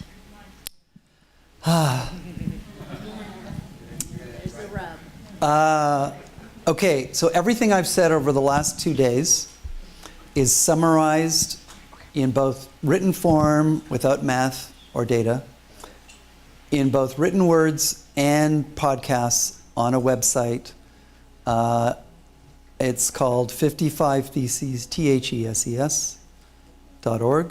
That's numerals 55. So the ideal diet and lifestyle for us is a research problem. Every year we learn more. Okay, like the stuff I was just saying now about vitamin D3, that's only become apparent in the last 5 years, after I created that website. So we're learning more and more from paleoanthropologists, who, by the way, are not caring about our health. They're just finding out what we actually did for 1 million years. Okay, so one of the things that I think is surfacing in that literature, which is not really part of most paleo books, it is in some, is that almost certainly for the last 1 million years we've eaten a lot of what biologists call underground plant storage organs, what you know as potatoes, carrots, squash, parsnips, taro, and on and on. Because we got smart enough to figure out where to get that stuff, smart enough to clean it, smart enough to mash it up and cook it and extract the nutrients, which is sort of like the story that played out 3 to 1 million years ago with our access to brain and bone marrow, which almost no other species could access. So, in fact, an accurate hunter-gatherer diet doesn't have any more meat in it than people now eat in North America, certainly in the United States and Canada. Since I made this dietary switch about 10 years ago, I eat less meat than I used to eat. I eat more fish, I eat more fat, I eat lots of stuff like potato, parsnip, yam, and so on. And I try to eat as much salad-y type vegetables as I can. And I eat sweet things like honey and ripe fruit, which some paleo people say, oh no, you can't touch that, which frankly is evolutionary garbage, since all human cultures love sweet stuff, love honey, love sweet plant saps, okay? I only know a handful of people in my whole life who have not had a sweet tooth. Why do you have a sweet tooth? Because it's a nutrient that you're adapted to. Why do people like the savory taste of meat? Because it's a food you're adapted to, okay? Because that's built-in equipment, all right? So it would be great if I didn't have a full-time job as a scientist and I could write diet books. And I've had people beg me to write a diet book for them, but I don't have time. Maybe when I retire in a couple of years and I spend more time in Phoenix, I will write you guys a diet book, okay? I'm happy to come and talk to you all the time about diet and lifestyle and what the science says and the updates, because it is a fast-moving field, actually. You don't hear about it at aging meetings, but it's actually probably more important than the latest thing about resveratrol. That was my later slides. So the diet change is far more important than any supplementation you do. But supplementation and pharmaceuticals will be part of the future once we work out what are the good supplements and pharmaceuticals, which we do not now know. And in particular, what are the good supplements and pharmaceuticals for people who are on the immortality trajectory? Not people who are dealing with the relentless onslaught of aging. So one of the most commonly advertised types of pharmaceuticals is anti-inflammatories. Like you see ads about treating your psoriasis, any number of other conditions. What they're actually giving you is an anti-inflammatory. You're inflamed because you're eating all these foods, like grains, which have high levels of omega-6, which are pro-inflammatory, like the many polypeptides that are in cow milk, highly inflammatory. You want to solve the problem of inflammation? Don't take an anti-inflammatory drug unless it's a rare genetic disease. Get off all the inflammatory dietary components. Okay? Nonetheless, another part of crushing the immortality plateau down to very low death rates will be appropriate supplements and appropriate pharmaceuticals. I recommend, my personal goal is to create pharmaceuticals, like literally personally. I've been involved in several corporate startups to do this. Pharmaceuticals that will save people from death due to a major life-threatening disease, given that they've taken care of their background health level. If you're eating this diet that's going to relentlessly kill you, between the ages of 75 and 105, it's just like a wall of death. The pharmaceuticals are fighting at the losing end of a war, okay? Doesn't really matter in the end what pharmaceutical you use. You're just going to die of one of those diseases. But if you take my advice and you just stop the whole aging thing, ideally, in your 70s, okay? When frankly, if you're part of this community, you're probably pretty healthy, okay? And you run into trouble, ideally we can give you a pharmaceutical that can make that trouble go away. The classic example is antibiotics. Antibiotics have been saving lives for a century. Okay? Spectacular drug. We would like drugs exactly that powerful for heart disease and cancer. We're getting very close in both of those sectors, and I would like us to go farther. But all this will be evolving at enormous speed, technologically, over the next 50 years. So, frankly, the beautiful thing about being part of this tribe is you'll be connected to all that, right? You'll be exposed to that every year. You go to RADFest, and hopefully there's less and less reductionist deathism, and more embrace of immortality over the next 30 to 50 years. And we'll just slam those death rates down lower and lower. Okay? So I'm sorry that I can't really give you, like, this book. Oh, this book has everything. No, this is going to be moving incredibly fast. Yeah, well, I'm telling you what you need to do now. And I'm happy to, I have a Facebook page where almost every day I post something about this. Yeah, just Michael Rose. Yeah, there is a group, but I actually don't maintain it, and maybe somebody in the audience would like to volunteer to help me maintain it.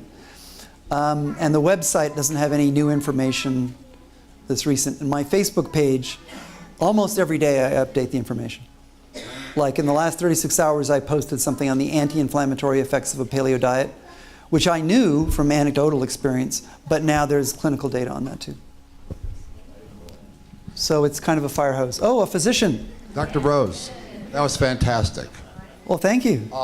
I'm a recovering allopath, so my patients are doing all of what you're talking about with diet and exercise. And just as one of the supplements I think that I found really amazing in my practice is I've recommended a bone marrow extract for 6 years. Beautiful.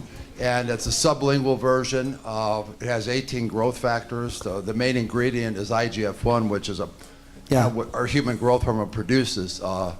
So these are things that I found incredibly helpful to my practice. And I was in a casino one day, and I was thinking about how man evolved out of East Africa. And I had this vision of African savanna. And what did I see? Well, the lions and tigers had just killed this antelope.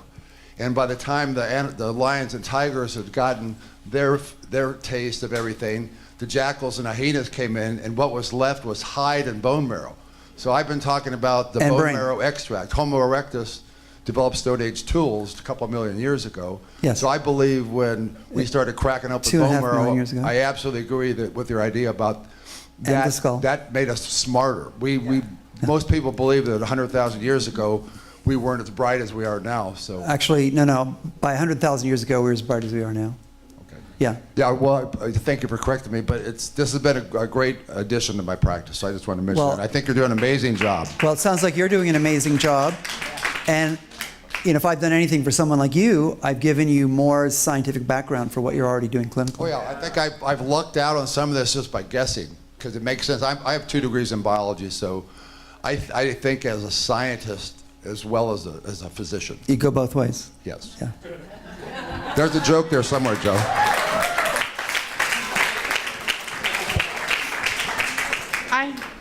I'm taking advantage of having the mic.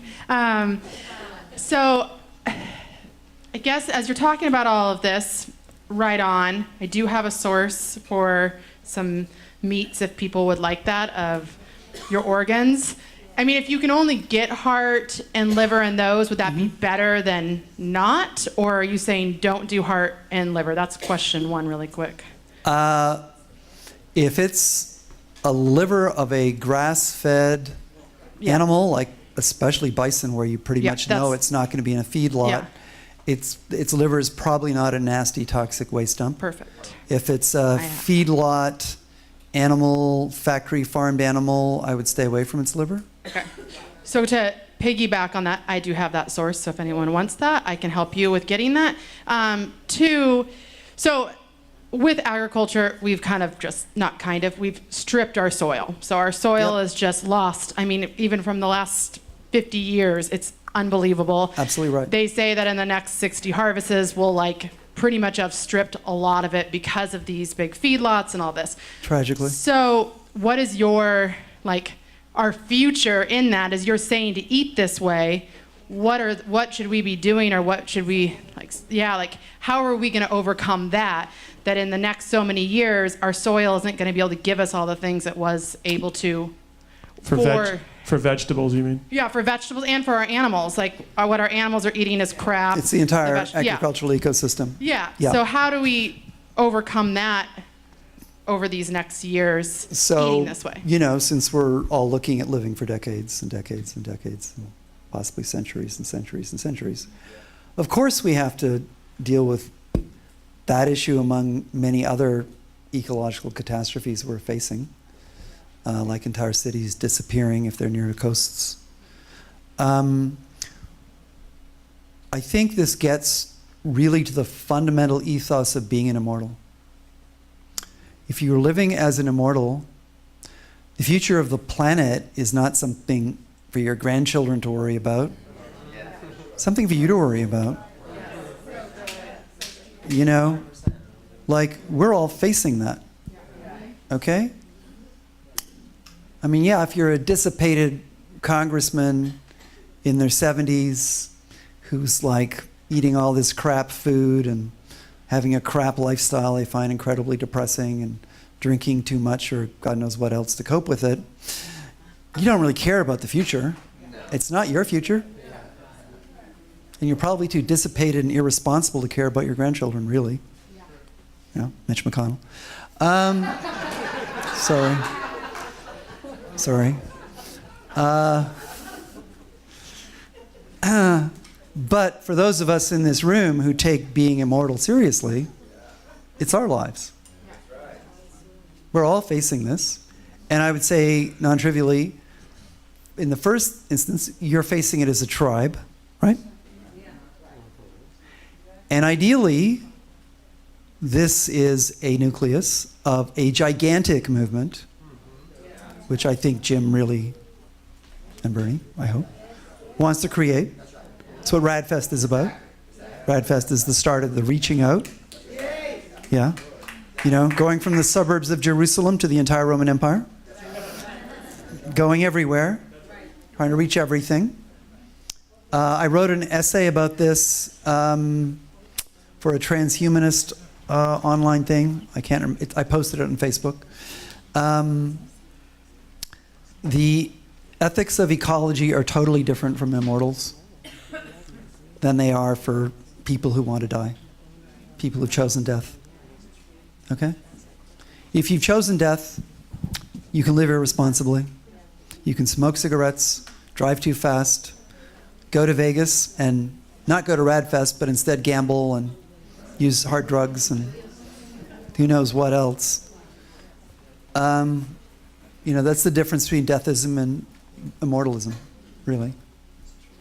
If your ethics are those of immortalism, ecology is always your concern. The climate is always your concern. The nature of the soil is always your concern. Sustaining and replenishing every part of the natural world is your concern. Because you have made the choice for immortality and against death. Okay?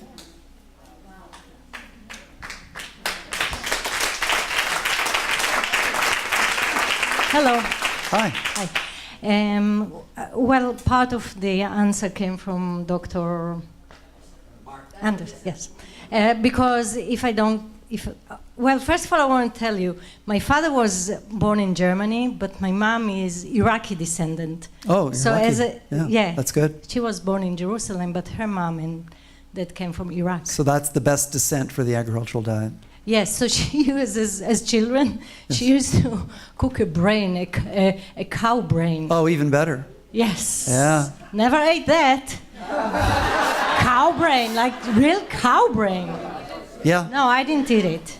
But I love liver. Like in Israel, Right. we eat chicken liver and cow liver. I just love it. You know. Good. Yeah, I eat it from time to time, but. Yeah, my personal favorite is bone marrow, but hey, I'm a very paleo guy, you know.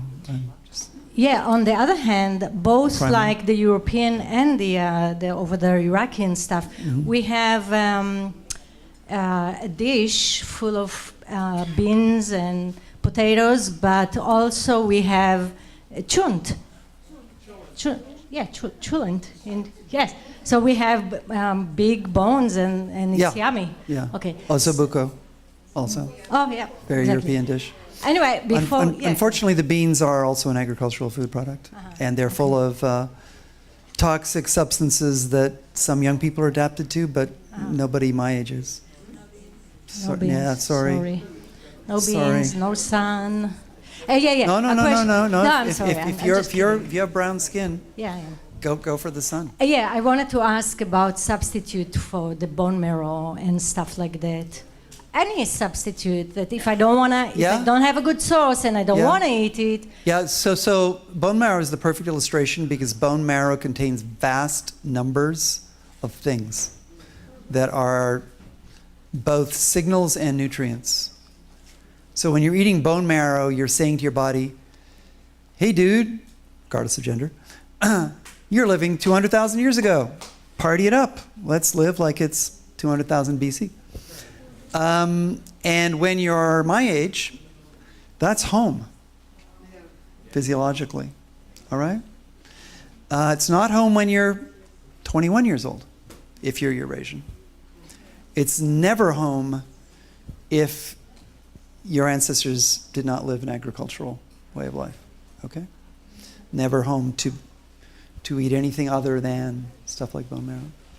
See what I'm saying? Your evolutionary history, your specific evolutionary history matters. At the back? Two more questions? Is that what? Okay, we got... Thank you, Dr. Rose, for being here and sharing all this wonderful information with us. I have a question. Are you familiar with the work of Dr. Stephen Coles at UCLA? I knew Stephen Coles very well. Very, very well. And he died. Yes, he did, unfortunately. He died. I gave a version of this talk to him 10 years ago. Oh. Before he developed cancer. I'm sorry he didn't take your advice. And he did not take my advice. The information that I understood from his research in super Centenarians. Centenarians. So for those of you who don't know, Dr. Stephen Coles studied the lifespans of people from 100 to 120. Actually 110. 110 to 122. Yep. And he found that a primary cause of death was the buildup of amyloid plaque. Mm-hmm. So are you saying... Amyloid buildup is in part due to inflammation? I was just going to say that. So in your opinion, is the antidote to what Dr. Stephen Coles found, switching the diet and reducing inflammation? Partly, yes. So amyloid.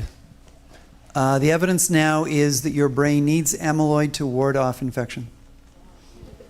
If you take drugs or vaccinations that reduce your amyloid level in your cerebrospinal fluid, you may be sentencing yourself to a really painful death due to acute encephalitis. That's not yet clinically established, but some people who spent their lives on this believe that.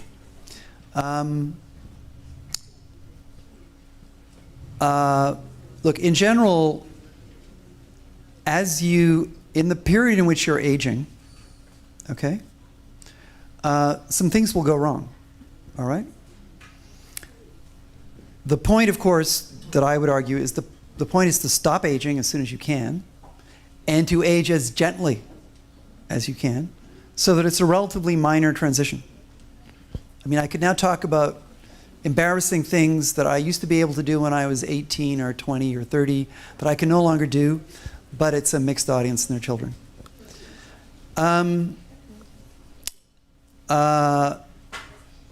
IQ peaks in the late 20s. If you have a good lifestyle, it doesn't decline that fast, but it does decline a little bit.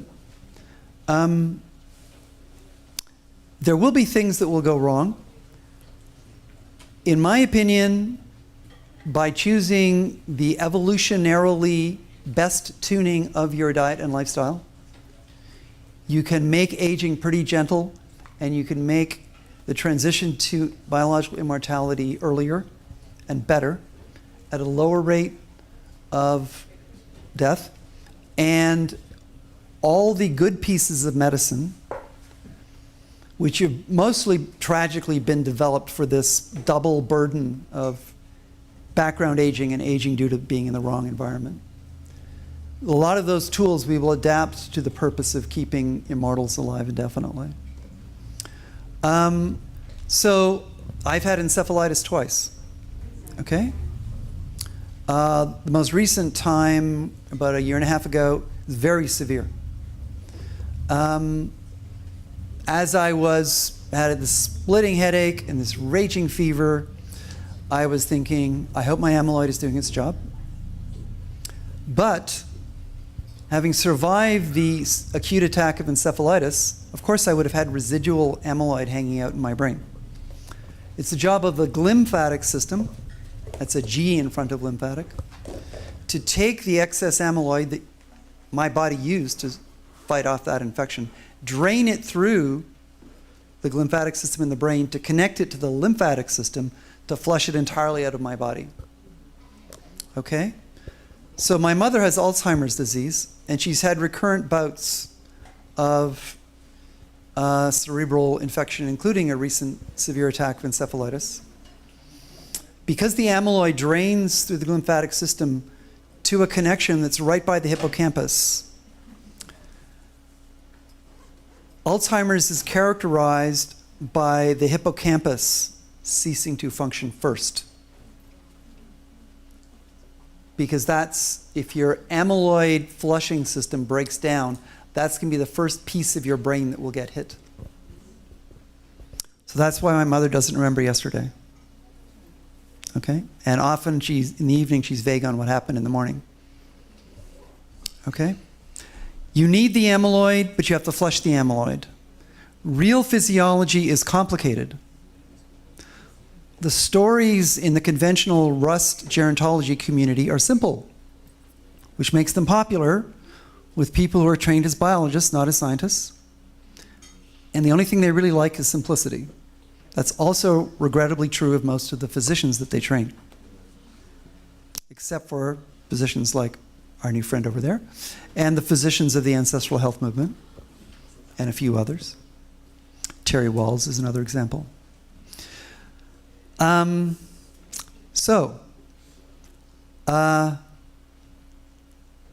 is a two-edged sword. Cancer is a two-edged sword. Cancer is a two-edged sword in the following sense, okay? We are animals with an adaptive immune system which requires continuing cell proliferation as adults. Out of control cell proliferation is what gives you cancer. So we're always on a knife edge with respect to cell proliferation. And like a lot of high-performance pieces of physiological tuning, it gets degraded during the aging process, and even more so when you're on the wrong diet and wrong lifestyle. So I'm about to say something weird, okay? By being part of this group, by embracing what it has to offer you, you're probably reducing your chronic levels of cortisol. By reducing your chronic levels of cortisol, you are reducing inappropriate cell proliferation. On average, not in any one case guaranteed, but on average, you're probably reducing your risk of cancer. I know that sounds weird, but it's all interconnected, and it starts with lifestyle, which starts with diet, activity, tribe, okay? All those things. So living as an immortal doesn't mean you can't die in a traffic accident.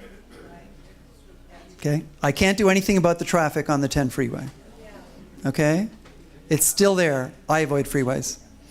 In fact, planes are better if long distances. But I even avoid freeways where I live in Southern California. Okay?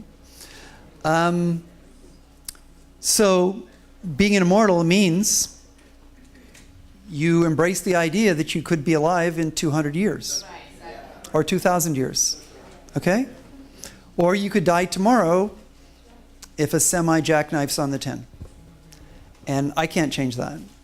That's not what I work on. That's up to, you know, AI driving all of our cars for us in synchrony. Not independent AIs, but one AI on a grid. Yep. That's how we solve the freeway problem. Okay? In the back. Hi, thank you very much. You mentioned that you eat a lot of fish. I wonder what you recommend eating, what you recommend not eating, Yeah. and the issue of farm-raised versus wild. I was talking about that last night. So number one rule is don't eat high on the trophic food chain with fish. So don't eat shark, don't eat swordfish. They concentrate heavy metals and other environmental contaminants because it's literally a physiological concentration process. That's also why, frankly, you should not eat any type of predator, aquatic or terrestrial. You shouldn't eat tiger meat. You shouldn't eat lion meat. You shouldn't eat cat or dog meat. You shouldn't eat any of those things, right? Because they concentrate all the bad stuff that is now, unfortunately, abundantly in our environment. Then we have the question of aquaculture with respect to fish. Right now, from what I've read, the aquaculture of Atlantic salmon is cleaner than the aquaculture of Pacific salmon. So if I'm going to eat farmed fish, I go with Atlantic salmon. If I eat wild fish, there are no wild Atlantic salmon, they are extinct. I go with wild Pacific salmon. That's my number one choice for salmon. So this is a great illustration of the fact this is all complicated. And it's connected to ecology. Okay? So yes, I'm an evolutionary biologist, but I started life as an ecologist. Doing all of this right requires that you understand human evolution and ecology, including the evolution of human societies, because that's where this group, of course, is at the forefront. And it also involves understanding the ecology and evolution of everything in your food supply. Really. I mean, in my typical depressing way, you have to pay attention to this for the rest of your lives. You have to keep learning this stuff for the rest of your lives. You don't have any choice about that. If you embrace the ethos of immortality, this is your project.